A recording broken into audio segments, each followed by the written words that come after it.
Hola, muy buenas tardes a todos. Ahora les voy a grabar la clase sobre los cuidados de enfermería en pacientes o niños con fisura labiopalatina.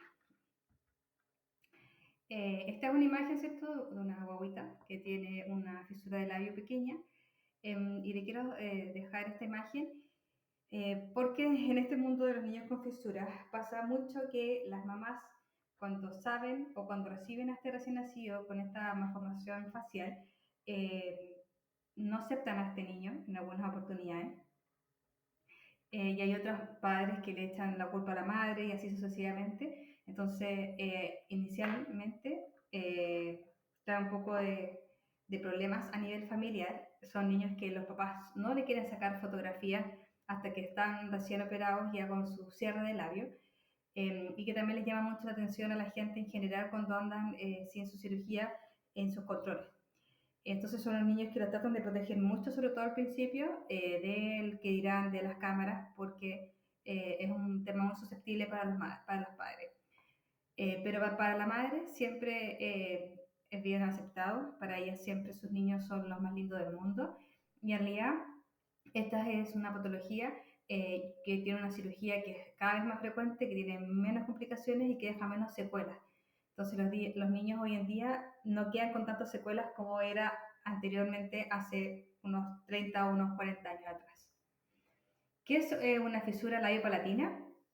Es un defecto congénito craneofacial, o sea que es un defecto que viene en el nacimiento y que afecta a la estructura de la boca, producida por una alteración en el crecimiento y en el desarrollo de la cara. Esto ocurre entre la semana quinta y octava semana de gestación. ¿Y qué produce? Produce complicaciones en el sistema respiratorio, digestivo, fonación y de crecimiento maxilofacial. Es una de las malformaciones congénitas más frecuentes y se produce por una alteración en la fusión de los tejidos que da origen al labio superior y al paladar durante el desarrollo embrionario.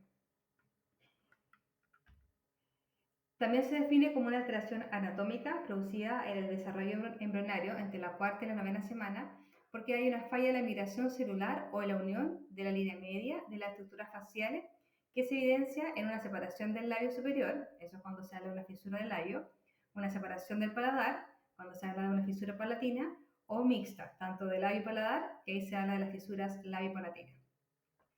Esta falla entre los procesos frontonasales y maxilares que crecen y se contactan y se fusionan de acuerdo a una información precisa en el tiempo y una posición para dar origen a una lámina epitelial media que se transformará en un tejido mesenquimatoso. Ahora, cuando veamos la embriología, les va a quedar un poco más claro de cuál es el origen de esta malformación craneofacial. Con respecto a la epidemiología a nivel mundial, las fisuras orofaciales se presentan en un promedio de 1 de cada 7.000 recién nacidos vivos y es el tercer lugar dentro de las malformaciones congénitas y el primer lugar dentro de las malformaciones craneofaciales. La incidencia en Perú y Bolivia es de 2,8 por cada 1.000 recién nacidos vivos y siempre se habla que el 25% de estos niños tiene una fisura de labio, otro 25% tiene una fisura de paladar y el 50% tiene una fisura labio y paladar, o sea, labio-palatina. Es un defecto congénito de carácter recesivo. Hay tiene menos posibilidad que se presente en niños de raza negra y es muy frecuente en la zona oriental y los nativos americanos, los aymaras. A nivel nacional, en Chile afecta aproximadamente el doble de la tasa mundial. Acá tenemos una tasa muy frecuente y por eso esta es una patología GES. Acá en Chile afecta 1 cada 620 recién nacidos, o sea, es una tasa de 1,8 por cada 1.000 recién nacidos vivos. La incidencia promedio entre el año 2001 y 2010 en los hospitales particulares que participaron en un estudio para fisura fue de 0,7 por cada 1.000 recién nacidos vivos y para la fisura del labio, porque en anterior era fisura paladar, era de 1,4 por cada 1.000 recién nacidos vivos. La fisura, eso sí, es más frecuente en hombres y la fisura de paladar es más frecuente en mujeres. Entonces, la fisura del labio es más frecuente en hombres y la de paladar es más frecuente en mujeres.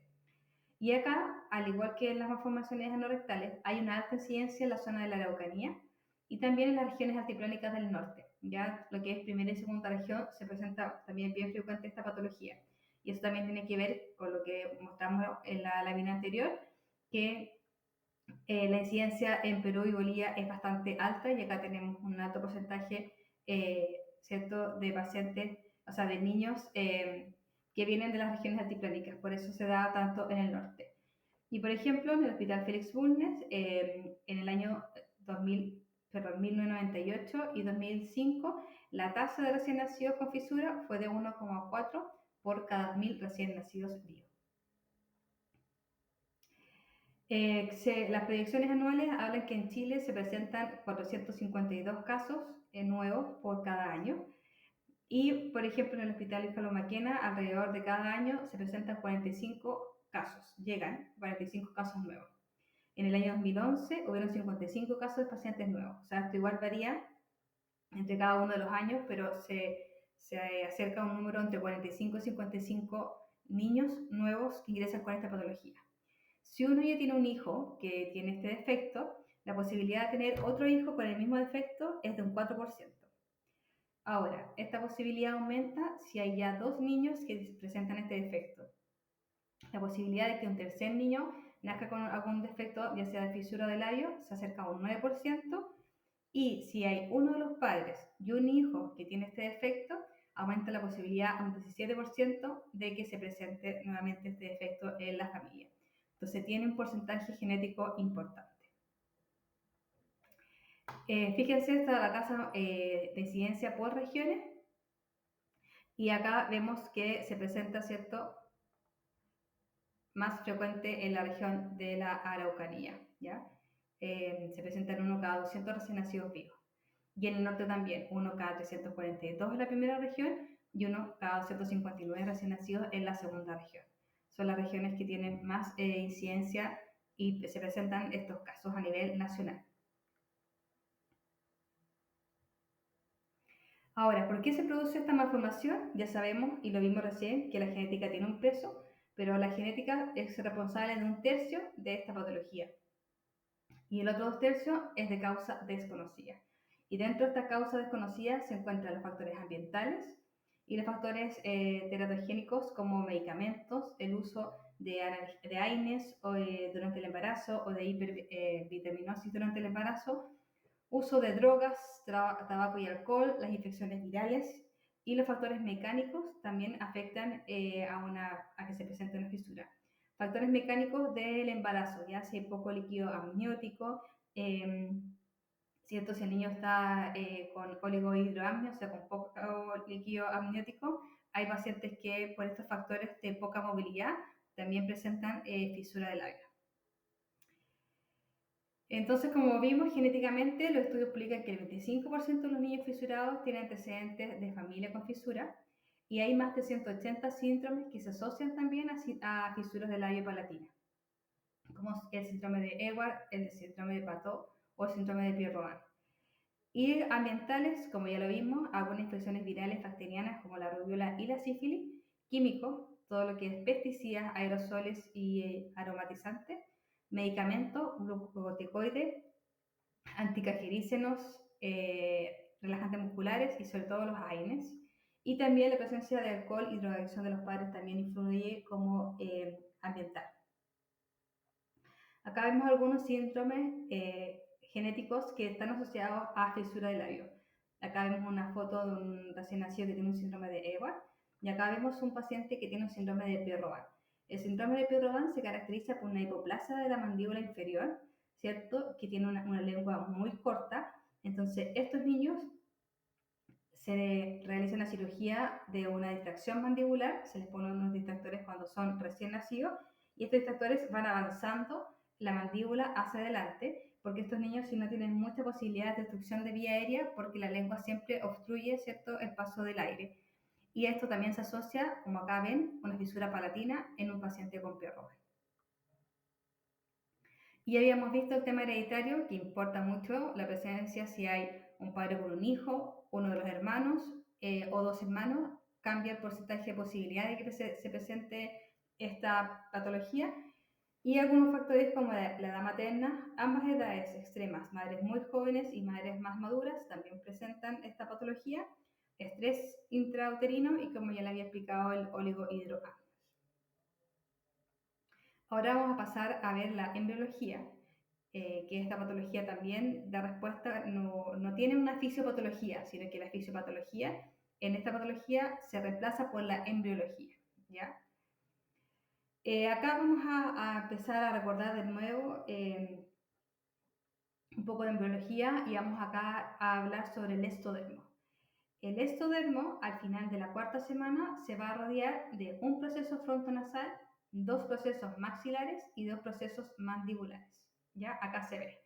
Entonces, de tejido estodermo, al final de la cuarta semana de gestación, se van a formar dos procesos maxilares, dos procesos mandibulares y un proceso frontonasal. Acá también se ve los procesos, ¿ya? Y estos son los procesos que se van fusionando en la línea media, ¿cierto? Y que producen en un futuro la formación de la nariz, de los maxilares, del labio superior y del labio inferior y también internamente del paladar. A la 14ª semana de gestación ya la cara debería estar formada en su totalidad.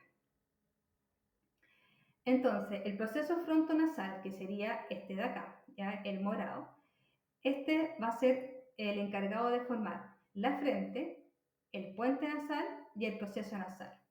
Y dentro del proceso nasal está el proceso nasal lateral, que es el que nos va a formar el tabique, y el puente nasal. Está el puente nasal, que es el que nos va a formar la aleta nasal. Y está el proceso nasal medial, que es el que nos va a dar el surco del labio superior y la cresta de la nariz. O sea, todo lo que vemos acá, ¿ya? Y en esta imagen también. El proceso frontonasal sería este como medio verde, ¿ya? Entonces, finalmente, el proceso frontonasal es el que al final nos va a dar el tabique, la aleta nasal, el surco del labio superior, que es este morado, y la cresta de la nariz, que también es este morado. Entonces, todos estos procesos de formación vienen del proceso frontonasal. Del proceso maxilares, que eran estos dos otros procesos, que en este caso son los amarillos, lo que nos van a hacer, perdón, acá lo cambié de color, es el azul, ¿ya? Perdón, es el azul. El proceso maxilar nos va a dar la porción lateral y superior del labio, ¿ya? Y los procesos mandibulares, que sí son los amarillos, que son estos de acá abajo, son los que nos van a formar en un futuro el labio inferior y la mandíbula inferior, ¿ya? Entonces acá también se ve. Este de acá, el naranjo, ¿cierto? Sería el proceso maxilar y el azul sería el proceso mandibular. Entonces el proceso maxilar nos va a dar la porción lateral del labio superior, tal como se ve en esta imagen, ¿cierto? Estas porciones de acá. Y el proceso mandibular es el labio inferior y la mandíbula inferior. ¿Ya? Esta es una imagen, ¿cierto?, de un feto también en formación, que también tiene su proceso frontonasal, su proceso maxilar y su proceso mandibulares que se están fusionando, ¿cierto?, por esta infiltración de mesénquima en la línea media. ¿Ya? Todo esto se fusiona para formar la cara de forma normal, y esto ya debería estar formada la semana 14. Pero acá se detiene este proceso entre la semana cuarta y la semana octava, o la cuarta y la novena semana de formación. Con respecto al labio superior, ¿ya? ¿Cómo se forma este labio superior? El labio superior se forma de la fusión en la línea media de los procesos nasomediales, ¿ya? Que el que venía de acá, con el proceso maxilar. O sea, en este caso sería la imagen, lo rojo, ¿cierto?, con esto medio morado. Esta fusión en la línea media de los procesos nasomediales y maxilares dan origen al labio superior, ¿cierto? Porque uno era a esta zona central y lo otro era a lo lateral. Y el labio inferior también se da origen por una fusión en la línea media, pero de los procesos mandibulares, ¿ya?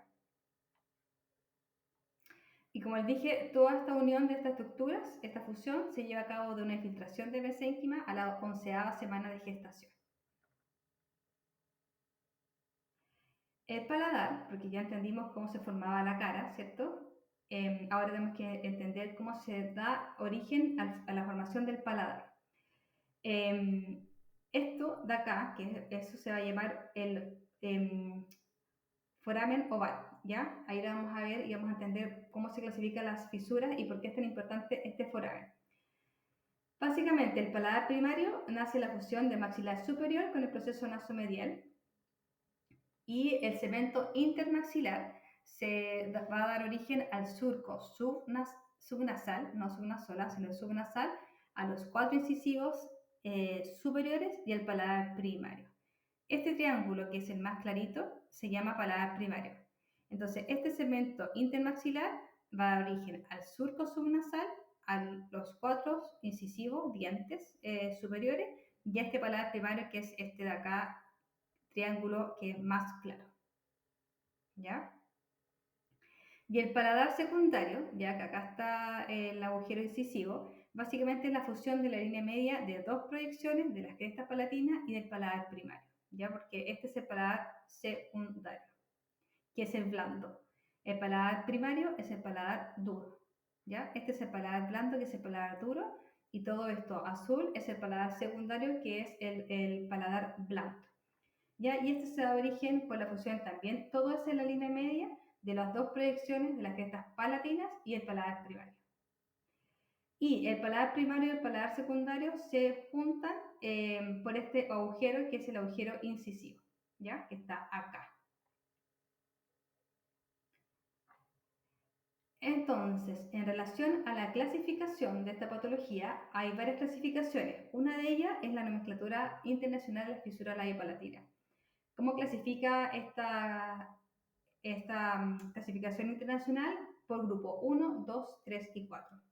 Grupo 1 son las fisuras anteriores al foramen incisivo. Acá estaba el foramen incisivo, ¿cierto? Entonces, si son anteriores al foramen incisivo, ¿ustedes de qué tipo de malformación creen que se está hablando? Solo de fisura de labio, ¿cierto? Fisura de labio, y esta puede ser bilateral, o sea, de dos lados, un lado, o medial, que justo la fisura está en el medio. En el grupo 2 se habla de las fisuras que son a través del foramen incisivo, o sea, atraviesa el foramen incisivo. Y estas también son unilateral y bilateral. El grupo 3 son las fisuras posterior al foramen incisivo. Entonces, si es posterior, solamente es paladar. El grupo 2, si es a través del foramen, estamos hablando de una fisura de labio y de paladar. En cambio, el grupo 3, como es solamente posterior al foramen incisivo, que es solamente el paladar blando, es una fisura de paladar, y esta fisura puede ser total o parcial. Y el grupo 4 son aquellas patologías tan complejas, tan raras, que no pueden clasificarse de una u otra forma que no sea con este grupo 4. ¿Ya? Entonces, por eso es tan importante el foramen incisivo o el foramen oval, que básicamente las anteriores son fisuras de labio, y esta, como les dije, puede ser unilateral o bilateral, como este caso acá. Las fisuras que son a través del foramen son las fisuras labiopalatinas, y estas también pueden ser unilateral o bilateral. Y las fisuras que son posterior al foramen, como esta imagen de acá, son solamente las fisuras de paladar, ¿ya? Entonces, por eso tenemos la clasificación 1, 2, 3 y 4. Acá tenemos una fisura completa, ¿cierto? De labio y paladar completa. En cambio, en esta imagen solamente estamos viendo una fisura de paladar. Otro tipo de clasificación es la clasificación de Kernán, que esta también la pueden ver con algunas variaciones en subnúmeros que ponen acá. Pero lo que quiere decir esta clasificación es que se dibuja la ficha médica, esta I, y se habla de que estos extremos, ya sea derecho e izquierdo, los primeros, el 1 y el 4, se habla del labio, 2 y 5 el alveolo es como la encía, ¿ya? El 7 es el paladar duro, y ya 8 y 9 es paladar blando, y esto acá sería el foramen oval. ¿Ya? Entonces, por ejemplo, en este paciente solamente tiene una fisura de paladar blando. En este paciente ya es fisura de paladar, pero completa, como blando y, o sea, duro y blando.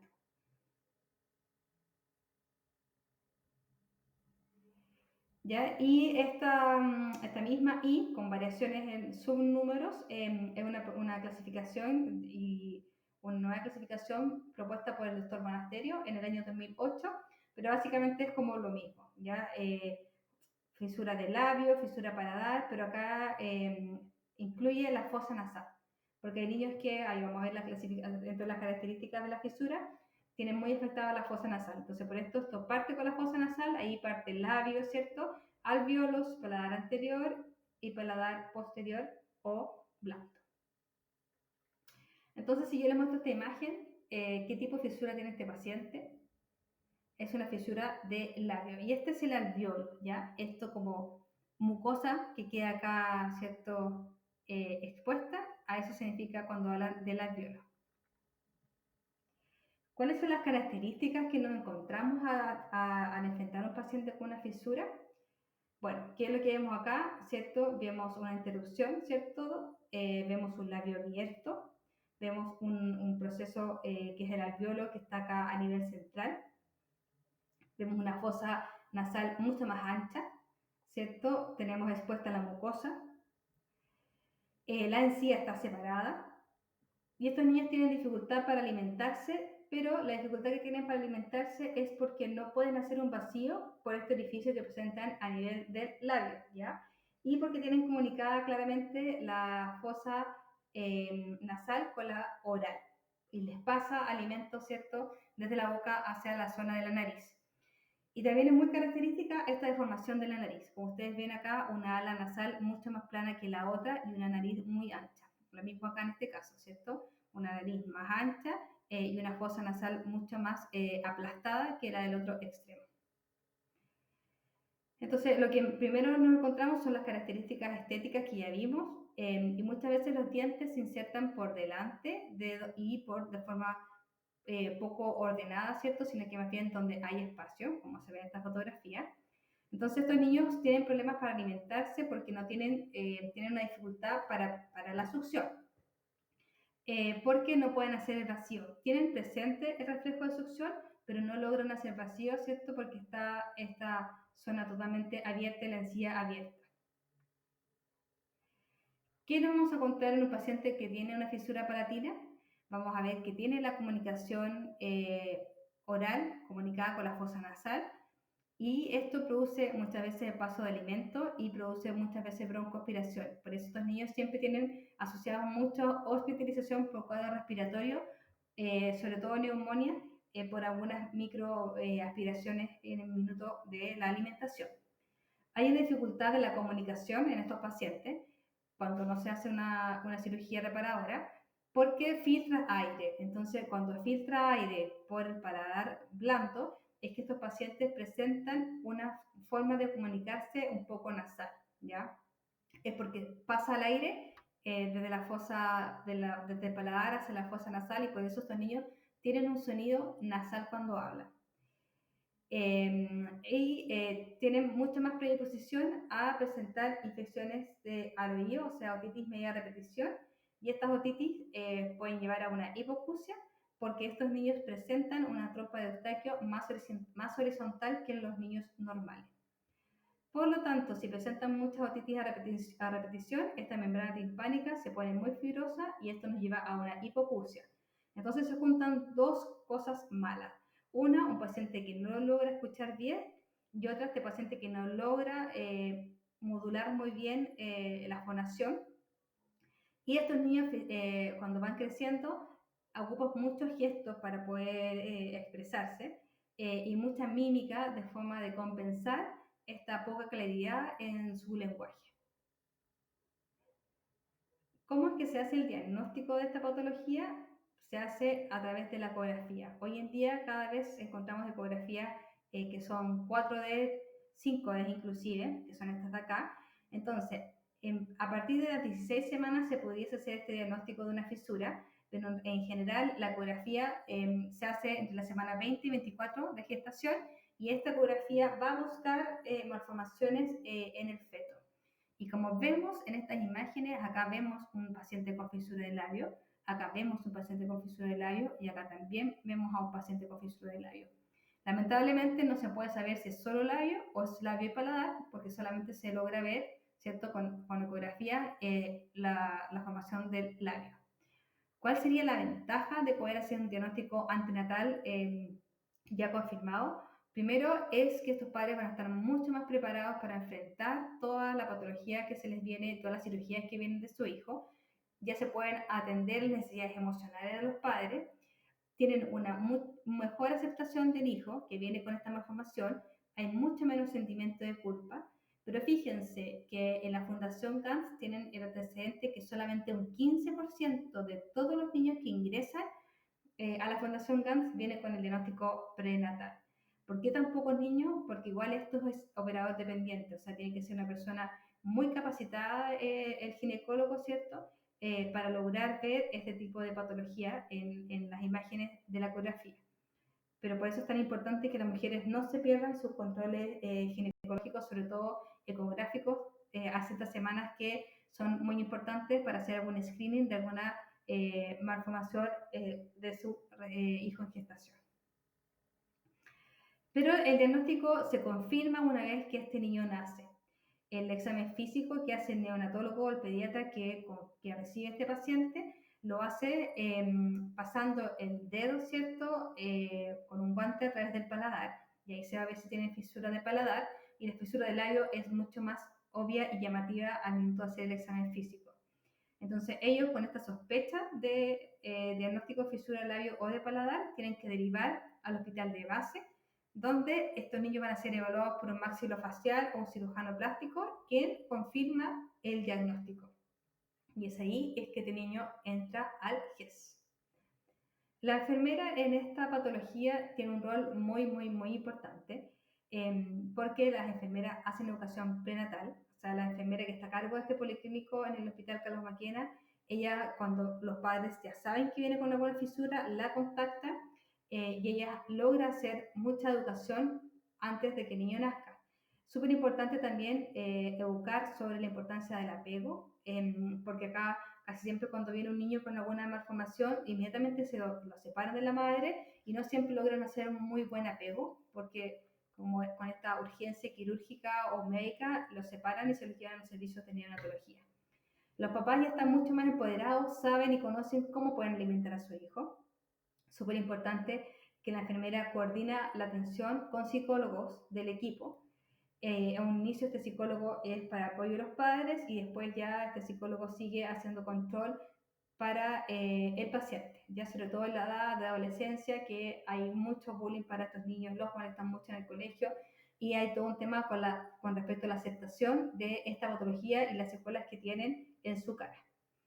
Es súper fundamental la enfermera porque organiza y administra todos los procesos quirúrgicos, es la que da los pases, la que hace el seguimiento de que estos pacientes hayan subido de peso, que no estén enfermos, que tengan una adherencia al tratamiento y al tratamiento prequirúrgico lo vamos a ver con algunos elementos que ayudan a estos pacientes.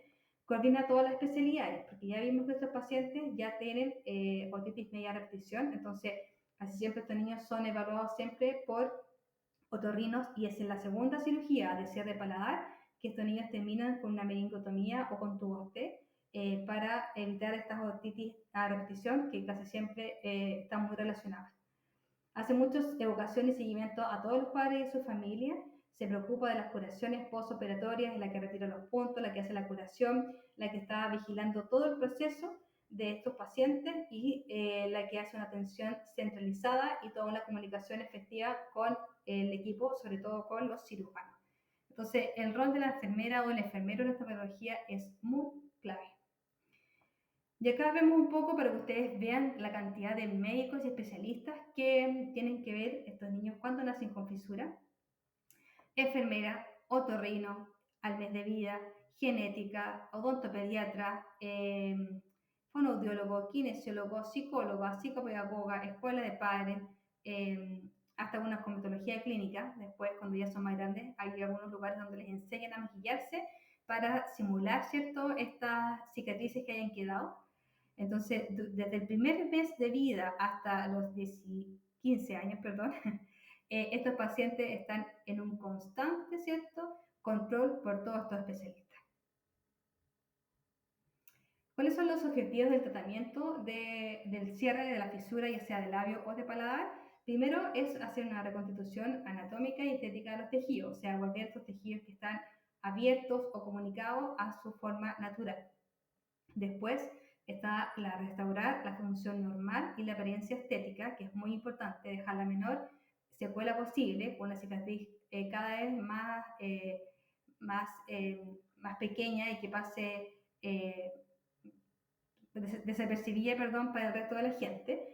Y con esto mejora la calidad de vida porque tienen que lograr que unos labios y una nariz esté balanceada, no que queden con una nariz que queda hacia abajo.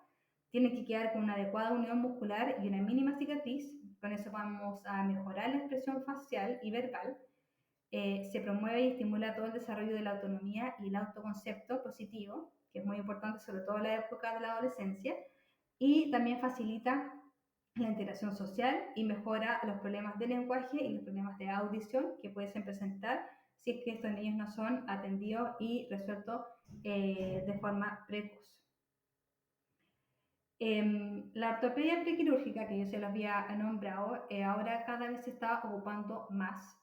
Básicamente no se puede indicar para todos los pacientes, sino que se ocupan en aquellos pacientes que tienen una fisura de labio palatina, donde el premaxilar no se encuentra alineado, o sea, en este tipo de pacientes, como en la primera foto. Este premaxilar, como ustedes ven acá, no está alineado en comparación con la segunda imagen, que claramente entre esta imagen y esta imagen hubo uso de ortopedia prequirúrgica. Fíjense en cómo mejora la posición de la nariz, cómo se achican este aplanamiento, ¿cierto?, de las fosas nasales y cómo se logra disminuir, ¿cierto?, esta permeabilidad entre una foto y la otra. Entonces, por eso es tan importante la ortopedia prequirúrgica, ¿ya? Y entonces, ¿por qué se hace y se da tanta importancia cuando los niños son más pequeños? Porque hay que privilegiar todo el colágeno y la movilidad que tienen, porque fíjense cómo avanza de forma positiva, ¿cierto?, el uso de la ortopedia prequirúrgica. Entonces son todas las acciones con aparatos que me alinean los segmentos maxilares, permite una disminución de la amplitud de la fisura, que es el gap. Gap es esta, se le llaman al gap a como esta distancia que hay entre la fisura. Favorece la cercanía de los tejidos blandos para facilitar la cirugía primaria. Este paciente que ocupó ortopedia prequirúrgica, van a quedar que los puntos queden mucho menos tensos y por tanto la cicatriz de este paciente cuando se produzca el cierre del labio va a ser de mejor calidad que si se hubiese operado de esta forma. También porque ya automáticamente mejora las fosas nasales. Y el ortodoncista, que es el que se preocupa de hacer la ortopedia prequirúrgica, toma una impresión del maxilar superior y se hace una placa. Y esta placa es una placa de acrílico, como son estas placas de relajación que ocupa uno para el bruxismo, y se instala antes de los 15 días de que el paciente ya nació, y se va controlando semanalmente, y esta placa se va modificando, ya se va moldeando y se usa hasta el día que se va a cerrar el labio. Y al mismo tiempo, en algunas ortopedia prequirúrgica, se agrega una antena nasal, como en esta imagen que está acá en la imagen más posterior, que lo que es una proyección de acrílico y lo que nos permite es moldear la narina más formada. Como ya vimos que estos pacientes tenían la nariz mucho más alargada y una simetría entre las dos narinas, con esto ayuda a que la punta de la nariz esté más levantada, moldea y también ayuda en un futuro para que esta nariz no se caiga cuando hacen el cierre del labio. Ya entonces acá hay una foto, una imagen de un recién nacido que se está tomando este molde y acá se ve esta placa, ¿cierto?, con esta proyección nasal hacia la nariz. Ya en algunas oportunidades no la necesitan con esta proyección nasal, es solamente para el cierre de los procesos de mandibular superior. Entonces, ¿cuál es el objetivo? El objetivo es alinear antes del cuarto o quinto mes de vida en los casos unilaterales y por eso es que tan importante es el seguimiento de estos niños y los controles, y se puede ocupar hasta los 6 meses de vida en los casos de fisuras bilaterales. Y los procesos articulares se moldean los cartílagos y mejora la estética de este paciente cuando se produce el cierre. Pero no, como les dije anteriormente, no se indican todas las fisuras, sino que en aquellas fisuras que van desde los 3 milímetros hasta los 15 milímetros de separación, ¿ya? Entonces acá también estamos viendo la ortopedia prequirúrgica. Fíjense en esta imagen que ya habíamos hablado, fíjense en esta narina que está totalmente mucho más aplanada, ¿cierto? Fíjense la separación del labio y fíjense en esta imagen ya de paciente usando la ortopedia prequirúrgica en cómo disminuye, ¿cierto? Este espacio que está permeable.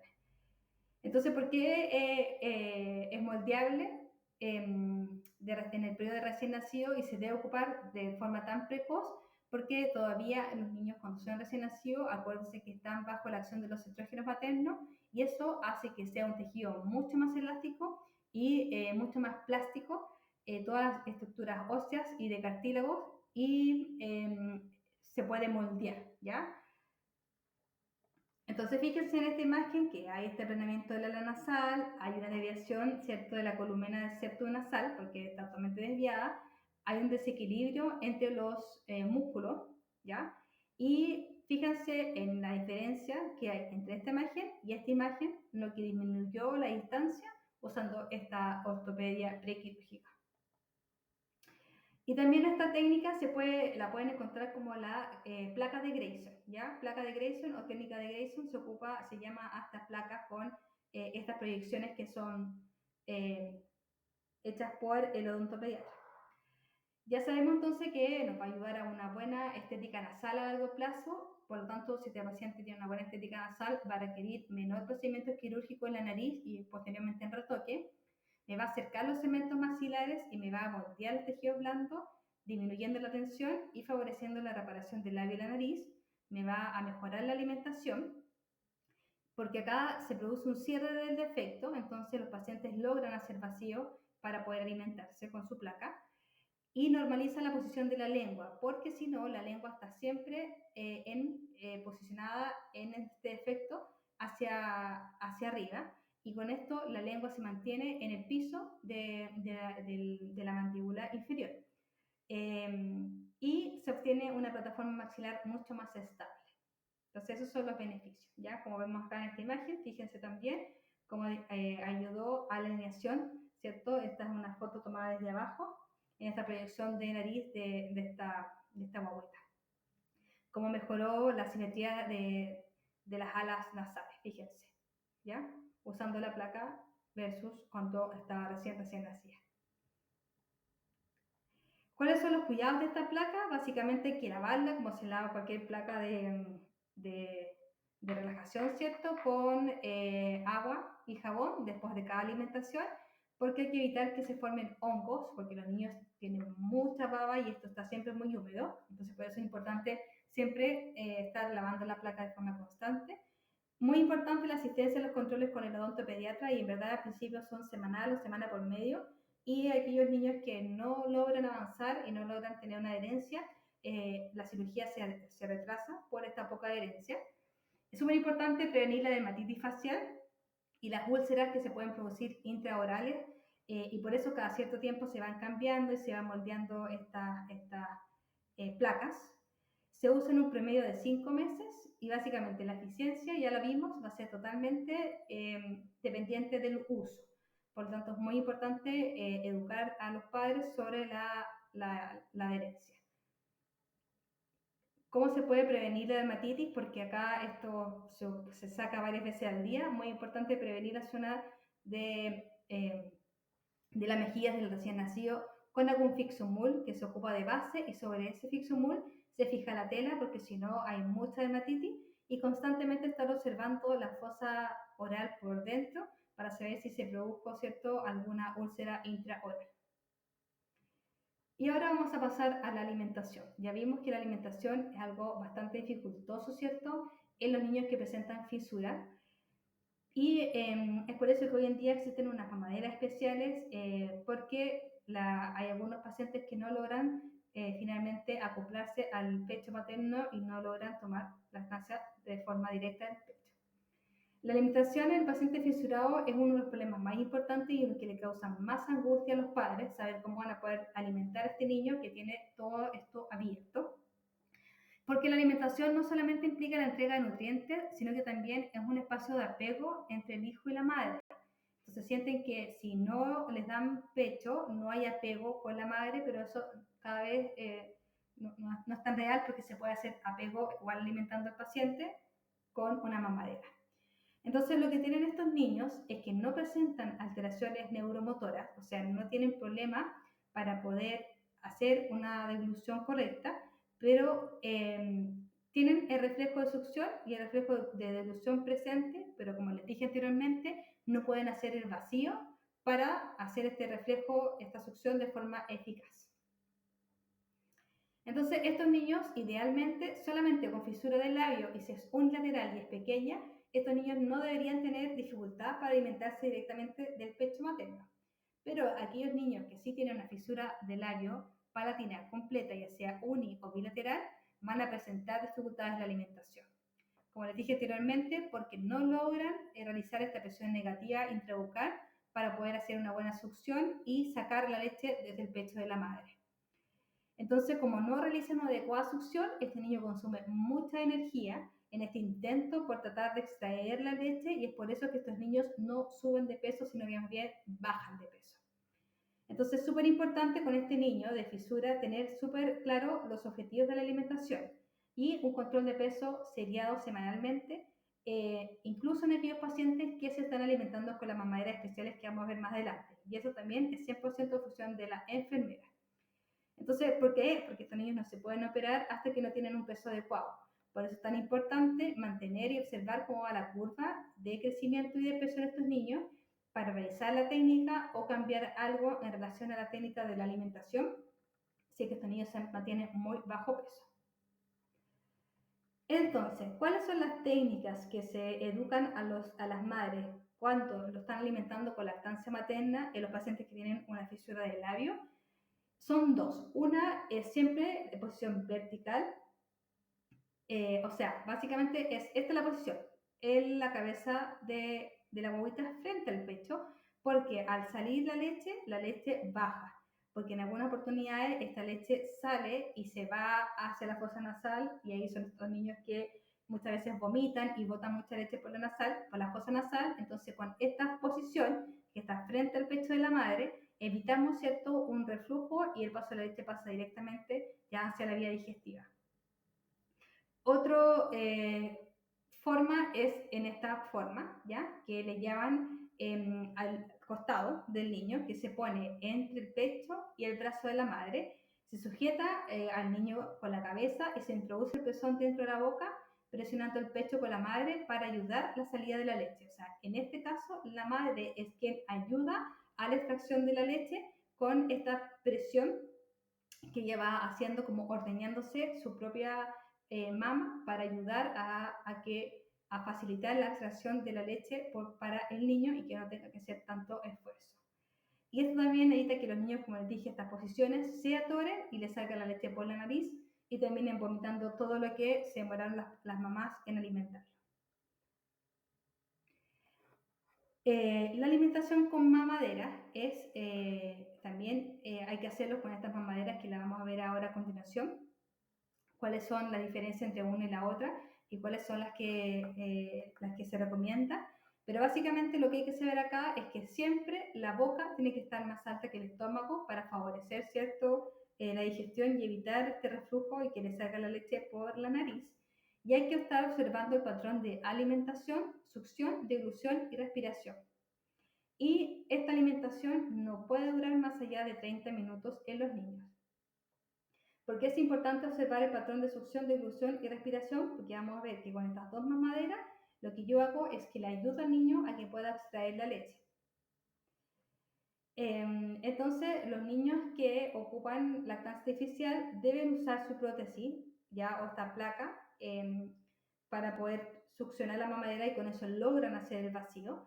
La posición de la mamadera en 45 grados y en algunas oportunidades a los chupetes se les hace una X, ¿ya? ¿Por qué? Porque los niños en general, los chupetes vienen con un orificio central y eso significa que la leche sale eyectada hacia posterior, ¿ya? O a veces choca hacia el paladar. En cambio, si tenemos un corte en X, la leche sale como más repartida y no pega hacia el paladar y con eso evitamos este reflujo o que le salga la leche al niño por la nariz cuando tienen abierto el paladar. Entonces, por eso es que se hace este corte en X de la mamadera para que la leche salga más hacia todos los lados y no en un solo ángulo directamente hacia el paladar. Entonces, vamos a ver que estas mamaderas que ya vimos, la Johnson Johnson y la Medela, son mamaderas que son exprimibles, o sea que la mamá exprime para facilitar la salida de la leche desde la mamadera hacia la boca del niño. Y es por eso que uno en realidad lo que tiene que hacer es observar cómo este niño está respirando y succionando, porque en el minuto que el niño está succionando es que yo debo comprimir esta mamadera para la salida de la leche. Si no, al paciente se nos puede ahogar, ¿cierto? Si no está esto muy coordinado entre la succión, la evolución y yo comprimir esta mamadera para facilitar la salida de la leche. Súper importante después de cada alimentación que a los niños hay que hacerle un aseo de cavidades, sobre todo de la boca y los tejidos, porque también sale mucha micosis.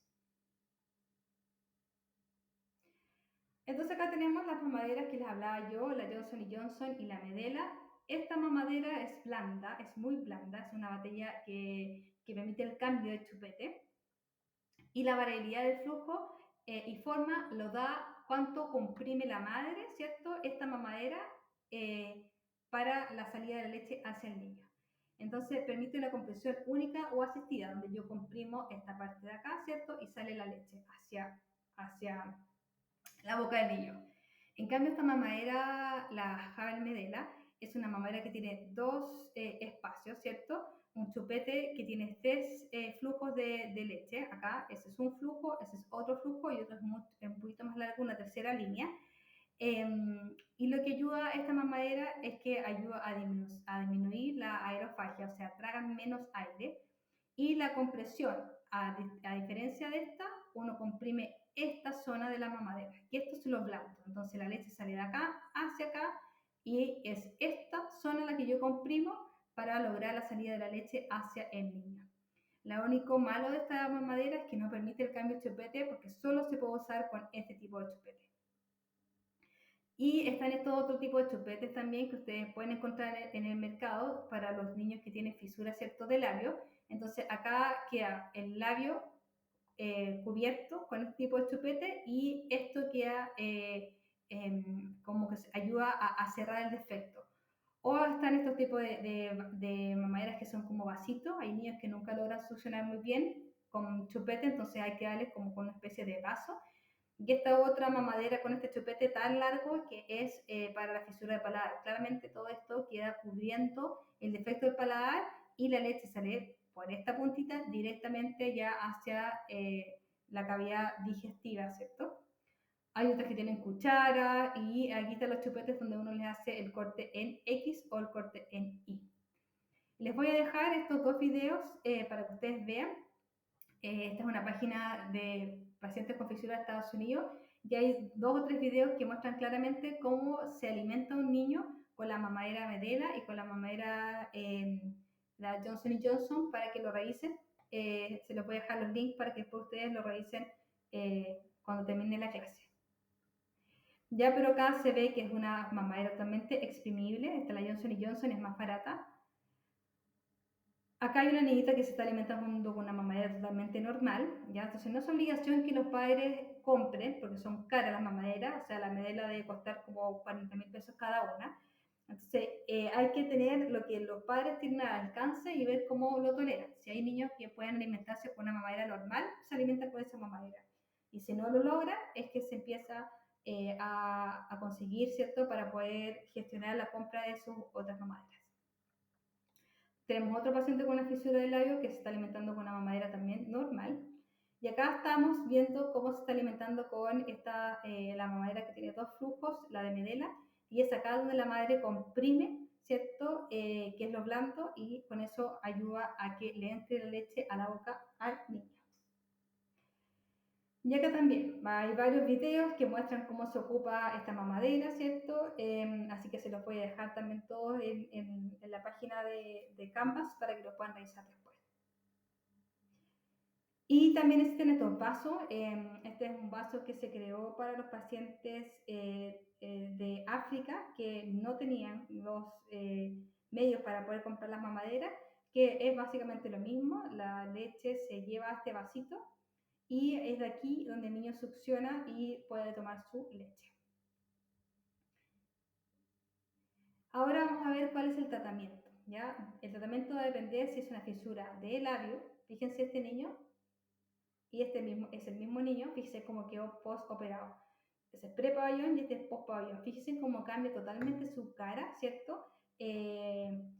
Con la cirugía de cierre de labios. Fíjese, la cicatriz son muy pequeñas, quedó sus labios, su nariz perfecta, alineada, y la cara que ponen las madres cuando reciben a sus hijos post pabellón, con el cierre del defecto, es una cara de felicidad máxima, porque por fin su niño le van a poder sacar fotos, lo van a poder presentar a la sociedad, porque estos niños están como muy protegidos en un inicio por el tema del rechazo de la gente cuando hay alguna malformación. Y esta, como le había dicho yo, es una patología GES, ¿ya? Entonces, el que sea GES significa que tiene garantizados los tratamientos en tiempos determinados, o sea, no se puede operar un cierre de un labio cuando el paciente tiene 3 años, sino que el GES determinó en cuánto tiempo este paciente tiene que estar ya resuelto con su patología.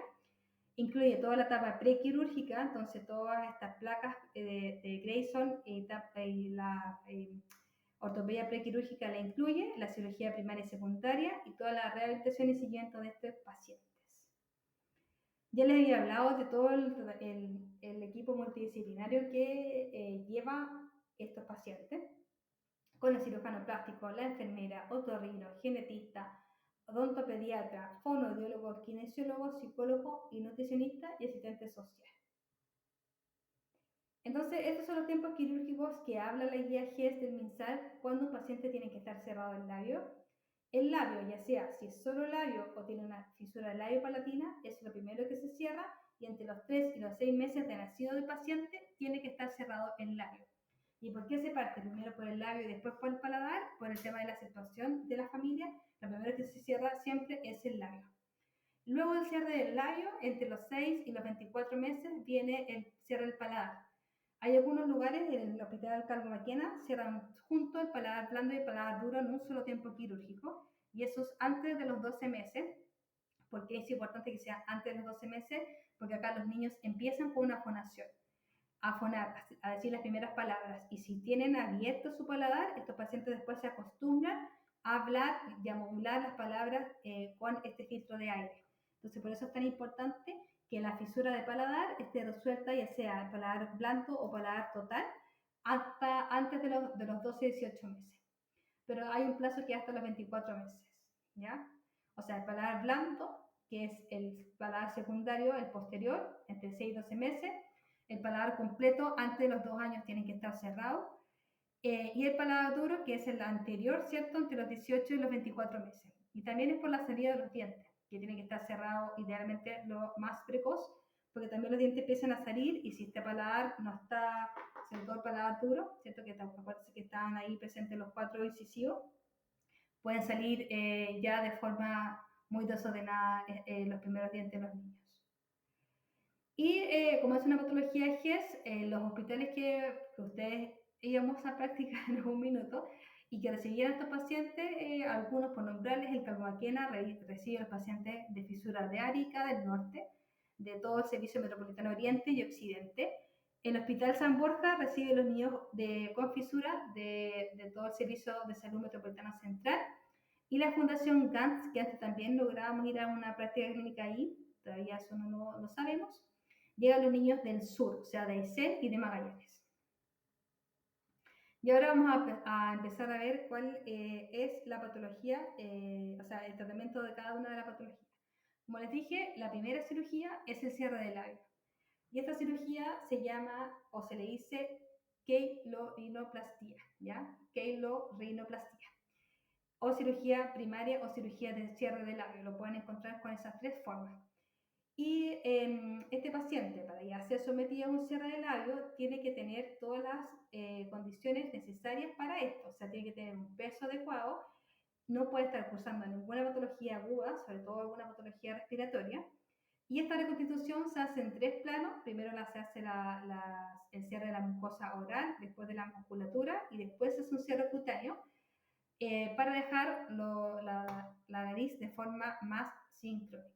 Y para eso se ocupan algunas técnicas quirúrgicas, como esta, Malek, que hacen una especie de cetoplastía, ¿cierto? Para liberar la narina y ahí hacen un cierre. O la técnica de Miller, que son estos pacientes que tienen una cicatriz central, ¿cierto? En forma de C. Son solamente por nombrarles cuáles son las técnicas quirúrgicas. Entonces, la cirugía de cierre del labio se ocurre entre los 3 y los 6 meses de edad. Estos pacientes en el Hospital Carlos Maquena pasan una noche hospitalizados. En la Fundación Gantz y en el Hospital Salmo Jararán es una cirugía ambulatoria. Pero en el Calvo se hospitalizan un día. El tiempo quirúrgico dura entre 1 hora y media y 2 horas en reparar todo esto. Y si el paciente fue sujeto a una ortopedia prequirúrgica, se hace en esta primera cirugía la gingivoperiostoplastia, que básicamente es el cierre de la encía, ¿ya? Y en los prematuros se ocupa la corregida. Entonces acá vimos las dos técnicas quirúrgicas. Esta es una C de Mirra y esta es la otra técnica quirúrgica. Entonces el paciente sale con su labio cerrado, ¿cierto? Con sus puntos in situ y sale ya con unos conformadores nasales, que a veces son conformadores hechos o a veces son más bien fabricados por el mismo hospital, que cortan un trozo de tubo solamente para que la sutura, ¿cierto?, de las alas nasales queden más bien muy simétricas. Y los niños, ustedes dicen que es este fierro que tiene este niño acá, esto se llama un arco de Logan, que básicamente lo que hace este arco de Logan es proteger al niño de microtraumatismos que pueden tener por la zona que está expuesta a los puntos en la boca. Son niños que tienen en promedio 3 a 6 meses, que todavía no controlan bien su cabeza, entonces se pueden pasar a pegar o a llevar con el hombro de la mamá con la cuna, con su, ¿cierto? Con, no sé, la sábana. Entonces por eso se ocupa este arco, que es un arco de Logan, que es básicamente un fierro, que lo que hace es proteger de traumatismo estos puntos que están recién hechos. Ya, entonces acá vemos también el arco de Logan para estos pacientes, ¿ya? Y así es cuando queda un paciente recién operado cuando sale de pabellón, ¿ya? Pre-pabellón con su fisura, post-pabellón con su cierre. Acá, pre-pabellón, post-pabellón, pre-pabellón, post-pabellón. Lo mismo, pre-pabellón, post-pabellón. Y estos niños, como les dije, quedan con este arco, que es el arco de Logan. Y dentro de los cuidados de enfermería, las cosas más importantes que hay que tener es el uso de este arco de Logan, ya que lo vamos a ver acá, y es mantener esta zona siempre libre de sangrado y de costras, ¿ya? Entonces, y lo otro importante es el uso de manguillas. Los pacientes, lo ideal es que ocupen durante 10 días post cirugía unas manguillas, que se las voy a mostrar a continuación, acá, como esta imagen de aquí. ¿Por qué tienen que usar estas manguillas? Porque así evitamos que los niños se lleven al doblar el codo las manos a la cara y dejamos libre, ¿cierto?, de otro posible traumatismo porque los niños se llevan la mano, el chupete a la boca. Entonces con el uso de las manguillas restringimos, ¿cierto?, la movilidad de estos pacientes porque no pueden flexionar la mano hacia la cara, ¿ya? Pero es el uso de estas manguillas, el arco de Logan. Cuando es solo cirugía de labio, se ocupa el arco de Logan. Cuando hay cirugía de paladar, no se ocupa, solamente para la cirugía de labio. Y hay que hacer aseos cada 4 horas después de la alimentación, porque la idea es mantener al paciente así, no como en esta foto. Esta foto, este paciente estaba lleno de costras y sucio, ¿cierto? Porque venía llegando de pabellón. La idea es mantenerlo así, libre de costras y todos los puntos sin costras. Entonces, por eso es importante limpiar a estos niños cuando vienen, ¿cierto?, saliendo de pabellón con mucha secreción o costras antiguas, pero mantenerlo limpio y seco, sobre todo después de la alimentación.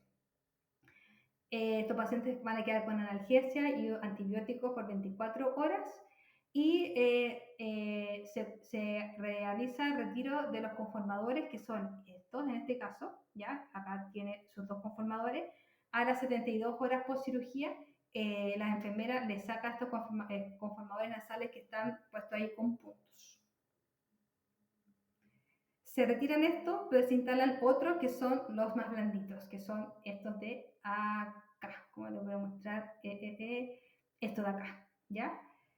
Entonces, los cuidados de enfermería en el preoperatorio es básicamente de que el niño no tenga ninguna dermatitis en las mejillas por el uso de esta ortopedia prequirúrgica y que tampoco tenga ninguna lesión intraoral por esta ortopedia prequirúrgica. Tiene que ser un niño sano, ya lo habíamos hablado, con un peso adecuado y se le indican todas las entregas de indicaciones preoperatorias. Y los padres tienen que fabricar sus propias manguillas que la tienen que traer el día que ingresa a la cirugía. Postoperatorio, como les dije anteriormente, las manguillas 24 horas al día por 10 días mínimo. Hay que asistir a este niño en la alimentación. Se usa el arco de Loga, solamente la fisura del labio. Un ambiente seguro, su cuna, ¿cierto? Para evitar cualquier tipo de traumatismo. Súper importante cuidar las suturas, que no se vayan no haya presentado una dehiscencia de suturas por algún trauma o que como que pase a llevar alguno de sus puntos porque está totalmente al aire. El aseo de la herida operatoria, como les dije, después de cada alimentación sobre todo, continúa con los medicamentos. El primer control para retirar los tubos nasales es a las 72 horas y de ahí se toma el molde y se hacen otros conformadores nasales, pero son mucho más blandos y mucho mejor tolerados que estos tubos que son un pedacito de sonda que ha puesto en el paciente. Se programa el retiro de la sutura en general a la semana o antes de los 10 días post-operado y ahí empieza inmediatamente el manejo de la cicatriz para que no tenga un queloides en esa zona. Este es el conformador nasal más blando que les decía yo, ¿cierto? Las manguillas y la enfermera haciendo aseo y enseñándole a los padres cómo se hace el aseo de forma adecuada y acá la enfermera enseñando cómo se ocupan las manguillas en los niños que van a ser operados. La cirugía paladar o la cirugía secundaria se llama palatoplastia. Básicamente lo que hacen acá es cerrar el defecto del paladar, ¿ya? Y se cierra este paladar en 3 capas. Primero en la capa mucosa, después la capa muscular y después el plano oral con colgajos, porque no es fácil, ¿cierto?, cerrar este defecto. Entonces terminan haciendo algunos colgajos para poder lograr el cierre de este defecto. ¿Cuál es como objetivo de la cirugía de paladar? Lograr un cierre anatómico del defecto y con eso vamos a tener una voz y un crecimiento maxilar con características normales en estos pacientes. ¿Cuándo se hace la cirugía de cierre paladar? Entre los 12 y los 18 meses, cuando son fisuras del labio palatina. Y generalmente a los 10 meses, cuando es solo fisura palatina pura. También pasan una noche hospitalizado, la cirugía dura 1 hora. Y en esta cirugía, como les había hablado yo, en algunos de los casos entra el otorrino también, porque se aprovecha la anestesia y esta cirugía para poner los tubos T a los niños que tienen otitis media a repetición.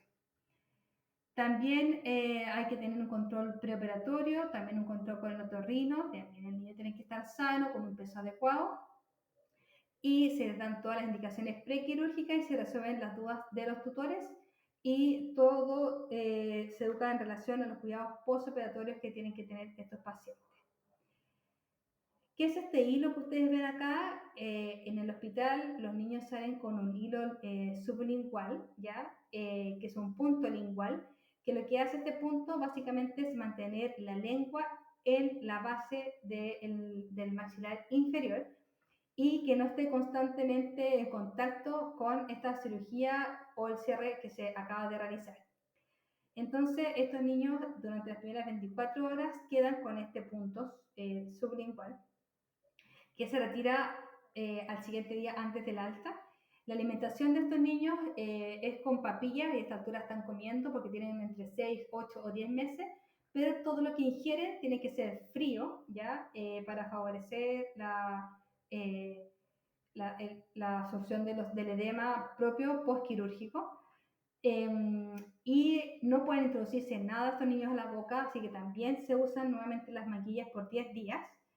Y en caso de que se pusieran colleras, tiene que tener un control postoperatorio con su otorrino. Y es importante también que estos niños, después de cada alimentación, como yo no puedo limpiar el paladar, no le puedo pasar una gasa, ¿cierto? Lo que se hace aquí es un aseo, una jeringa con agua fría, sin aguja claramente. Después que el niño come la papilla o la leche, con esta jeringa con agua hervida fría, yo tengo que echar hacia adentro, ¿cierto? Limpiando el paladar, un chorrito de esta agua, claramente sin aguja. Y a los niños que son un poco más grandes, que se les puede enseñar es que hagan un enjuague, ¿cierto? Con también lo mismo con el agua fría, pero como son más chiquititos hay que hacerlo con esta jeringa dirigiendo el agua hacia el paladar. Y ahora, esas son las, con respecto a las cirugías primarias. Las primarias son el cierre del labio y el cierre de paladar. Cuando hablan de cirugías secundarias ya se habla de cirugías de retoque durante el crecimiento del niño, que van desde, vamos a ver ahora, desde la edad preescolar hasta la adolescencia.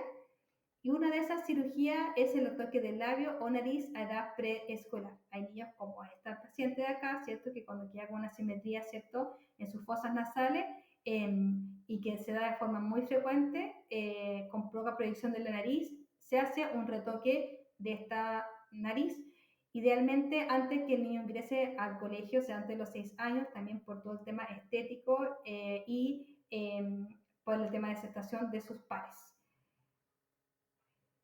¿Cuáles son los cuidados postoperatorios? Cuando hay estos retoques nasales, básicamente es cuidar sobre la herida operatoria, quedan en reposo en casa, los controles con la enfermera para curación, controles con su cirujano, se programa el retiro de suturas, que casi siempre, como les dije, es antes de los 10 días de dado del alta, y el resultado estético va a depender mucho de los cuidados, entonces por eso es tan importante que se eduque a los padres sobre cómo son los cuidados de estas suturas.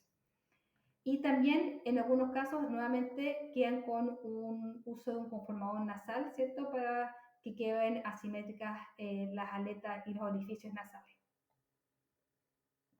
La faringoplastía es una cirugía que se hace cuando hay una insuficiencia velofaringea y que sucede esto o que se traduce en una voz nasal. O sea, son estos niños que, como hay una insuficiencia del velo, o sea, deja pasar aire hacia la cavidad oral, estos niños tienen esta voz nasal así característica, que por eso es que necesitan para sacar este tipo de voz hacer una faringoplastía. Cuando se hace esto, se hace en general a los 5 o 6 años de edad. Estos pacientes también pasan una noche hospitalizados y el tiempo quirúrgico también es alrededor de 1 hora. Y también queda con un punto lingual porque hacen una especie de avance colgajo nuevamente o se hacen algunos injertos. Quedan en reposo en la casa. Acá los cuidados postoperatorios son como los cuidados postoperatorios de la fisura de paladar, pero como estos niños son más grandes, ellos pueden hacer sus enjuagues y en estos pacientes los dejan con enjuagues con Oral-Gen, ya que es una solución de clorhexidina para evitar la infección de los puntos. También estos niños quedan con alimentación líquida y o papilla por lo menos unas 3 o 4 semanas. No pueden comer nada sólido porque pueden pasar a llevar los puntos, ¿cierto? Si comen algo duro o se llevan algo duro a la boca.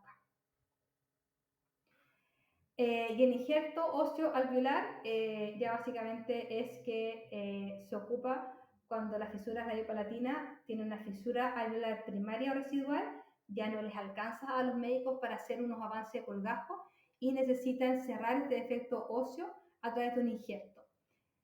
Este injerto es un injerto de hueso, por lo tanto lo que hacen los médicos es que sacan un trozo de hueso de la cresta ilíaca o en algunas oportunidades de alguna otra localización y se hace este injerto en el paladar, ¿ya? Esta cirugía se hace entre los 9 y los 11 años, pasan 2 noches hospitalizados porque es un poco más dolorosa porque tiene dos intervenciones, o sea, tienen la intervención donde toman el injerto y la intervención de la propia boca, entonces estos pacientes quedan mucho más adoloridos. Y ese maxilofacial en general, aquel que ya hace este tipo de cirugía, ya no es tanto el cirujano plástico, sino que es el maxilofacial, y queda con una placa, ¿ya? Esta placa se llama splint, y esta placa los pacientes lo traen, que también es hecho por el maxilofacial, y sale con ella instalada de pabellón. Y eso para evitar, ¿cierto?, y proteger la sutura, los puntos y el injerto. Así que esta placa queda fija, no es removible. Y el paciente, lo más importante es que también tiene que hacerse enjuague con oral gel y no puede tener ningún diente porque es un punto de entrada de una infección. Y el enjuague con oral gel es después de cada alimentación y también quedan con una herida cubierta en la zona de la que esté acá que también hay que cuidar. Entonces, como les dije yo, estos niños quedan con comida fría o con frío local y esta placa la llegan a usar hasta 3 meses, ya cuando ya está todo cicatrizado. No pueden estornudar, o sea, evitar estornudar, que no se suenen con la boca muy bien cerrada. Y como le había dicho yo, el enjuague con la clorexidina y después quedan con una alimentación de papilla por un mes estos pacientes y control con su cirujano maxilofacial y su dentista postoperado. Y la última cirugía que se hace es la rinocectoplastía, que esto ya se hace en el adolescente, idealmente antes de que salgan del hospital de niños, entonces idealmente a los 15 años. Y esta rinocectoplastía básicamente es la cirugía ya que quedan 1 o 3 noches preterizadas. Estos pacientes también quedan con hielo local por 72 horas, que es como la cirugía de retoque nasal. ¿Y por qué se hace a esta edad, cuando ya son más grandes? Porque ya tienen la cara del tamaño adulto. También quedan con colutorio, también quedan en control con las enfermeras para programar el retiro de los tapones nasales. Esto es como una cirugía de nariz. Quedan con su control con su cirujano y también tienen que usar Physiolin porque después de que le retiran los tapones nasales quedan con internamente como muchas costras y así que por eso la ideal es usar Physiolin para mantener permeable, ¿cierto?, la fosa nasal. Y también en algunos casos también terminan con uso de conformador nasal o el uso de tela de micropor para como proteger y moldear un poco la nariz una vez que le han sacado el yeso y los tapones nasales. ¿Ya? Así. Es una cirugía un poco incómoda para los niños porque no pueden respirar por la nariz, solo respiran por la boca, quedan muy hinchados, le aparecen equimosis, ¿cierto? A nivel de los ojos y esa equimosis va bajando después por la mejilla hasta les llega al cuello. Al principio están muy edematosos, entonces les molesta mucho a ellos verse también al espejo con esta nariz nueva, tan ancha y tan edematoso y a veces hasta tienen algún derrame, ¿cierto?, dentro de su ojo.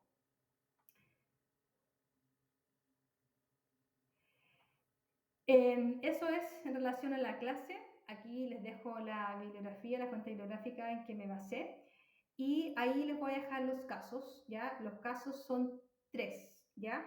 Entonces lo ideal es que voy a tratar de hacer los grupos para que ustedes puedan trabajar estos casos y lo logran trabajar y ahí los presentan y los analizamos en alguna reunión de unos media hora o 40 minutos por Zoom en algunos de estos días que tengamos todos disponibles, ¿ya? Así que muchas gracias. Aquí están los casos que se los voy a dejar y ahí vamos a coordinar entonces la presentación de los casos.